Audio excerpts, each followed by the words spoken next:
रीति, नीति, प्रीति, कहाँ हो? चलो अब खाना खा लो। अभी आते हैं माँ। वंदना की आवाज लगाते ही उसकी तीनों बेटियां रीति, नीति और प्रीति अपने घर की तरफ बढ़ती हैं। रीति हमेशा बीच में चलती थी और उसके दोनों तरफ कंधे पकड़कर नीति और प्रीति चला करती थी। दरअसल प्रीति और नीति देख नहीं सकती थी और रीति देख तो सकती थी, पर वो पैरों से लाचार थी। तो रीति बैसाखी के सहारे थी और नीति और प्रीति रीति के सहारे। कितनी बार कहा है ज्यादा दूर मत जाया करो। रीति दीदी थी ना हमारे साथ। अरे कब तक तुम तीनों साथ रह पाओगी? एक दिन तो तुम तीनों को अपने अपने घर जाना ही होगा। फिर क्या करोगी बोलो? तो फिर हम शादी ही नहीं करेंगी। रीति दीदी का कंधा पकड़कर ऐसे ही चलती रहेंगी हमेशा। वंदना का कोई बेटा नहीं था, बस तीनों बेटियां थीं और वो भी अपाहिज। वंदना को इस बात का बहुत दुख था। वंदना का पति श्याम एक छोटा किसान था और बड़ी मेहनत से अपना और अपने परिवार का पेट पालता था। फिर एक दिन, रीति कहाँ हो? माँ मैं रोटी बना रही हूँ।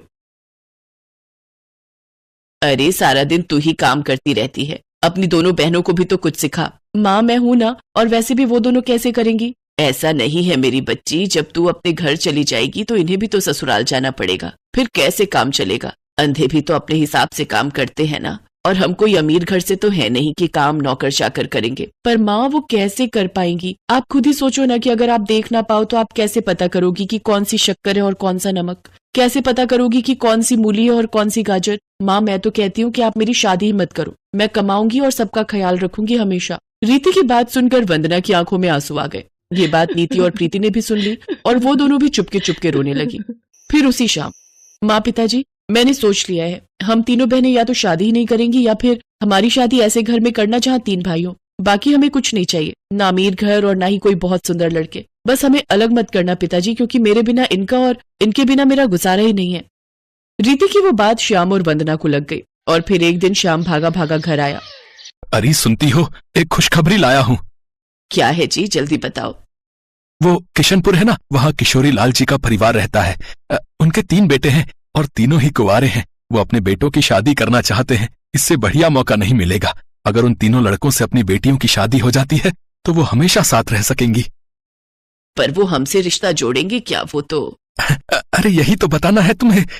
अब इसे भगवान की लीला ही कहो। वो तीनों भाई भी जरा कम देख पाते हैं, इसीलिए शायद वो मान जाए। अच्छा, तब तो आप फटाफट बात चलाओ। अगले ही दिन श्याम किशोरी लाल के घर पहुंचा और उससे अपनी बेटियों के रिश्ते की बात की। किशोरी लाल ने भी रिश्ते के लिए हाँ कर दी और श्याम से शादी की तैयारियां शुरू कर दी। तीनों बहनें भी बहुत खुश थीं। फिर शादी की तारीख भी आ गई, लेकिन फेरों से ठीक पहले। 1 मिनट रुको पंडित जी, इतनी जल्दी भी क्या है? हाँ तो श्याम जी, जरा दहेज वहेज का हिसाब तो समझाओ। पर दहेज की तो बात ही नहीं हुई थी किशोरी लाल जी, और जितना मुझसे बन पड़ा उतना तो मैं कर ही रहा हूँ। अरे तो हम अपने लिए कहाँ कुछ मांग रहे हैं? आप 3 बेटियां दे रहे हो। कल को बच्चे कहीं घूमने जाएंगे तो हर जगह ऑटो और बस के धक्के खाते फिरेंगे क्या? अब आप ऐसा करो कि एक ऐसी कार दे दो जिसमें 7 लोग आ जाएं। बस, बाकी कुछ नहीं चाहिए। पर ऐसी कार तो बहुत महंगी आएगी, मैं गरीब कहाँ से लाऊंगा किशोरी लाल जी? अरे तो अभी की बात कौन कर रहा है? हम आपकी तीनों बेटियों को ब्याह कर ले जा रहे हैं, ठीक है? ठीक 1 महीने बाद आप कार ले आना, और अगर नहीं ला पाए तो अपनी बेटियों को वापस ले जाना। बहुत बेगैरत आदमी हो किशोरी लाल, है? अपने बेटों की शादी करने आए हो या सौदा करने आए हो बे? मुखिया तुम चुप करो। अगर इतना ही प्यार आ रहा है ना इन लंगड़ी और अंधी बेटियों पर, तो तुम्हें ले जाओ इन्हें अपने घर बहू बनाकर। करा देता, पर मेरा एक ही बेटा है, और अगर 3 होते ना तो तुम्हारे सामने इनसे शादी कराता और तुम्हें जूते मार कर बाहर निकाल देता इस गांव से, जूते मार कर। हाँ, तो हम जा रहे हैं। अब ढूंढ लेना ऐसा घर इन लंगड़ी और अंधियों के लिए, जहाँ बिना दहेज के तीनों की शादी हो जाए। हम भी देखते हैं।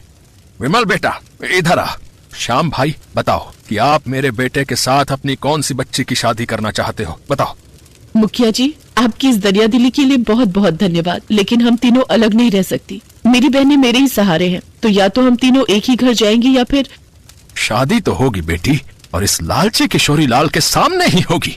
श्याम भाई मेरा एक ही बेटा है, और आपको अजीब लगेगा लेकिन अब कोई चारा नहीं है। मैंने जबान दे दी है, मैं अपनी तीनों बेटियों का हाथ अपने बेटे विमल के लिए मांगता हूँ। बताओ आपको मंजूर है? मुखिया की बात सुनकर वहाँ हर आदमी हैरान था, पर तभी रीति के कंधे पकड़कर नीति और प्रीति मुखिया के सामने खड़ी हो गईं और उनके पैर छुए। फिर उसी मंडप में तीनों बहनें हमेशा के लिए एक साथ हो गई और इस तरह तीनों बहनों ने अग्नि को साक्षी मानकर एक ही लड़के से शादी कर ली और वो लड़का बन गया 3 बहनों का एक पति। और किशोरी लाल अपने 3 बेटों के साथ खाली हाथ वहां से बेइज्जत होकर चला गया।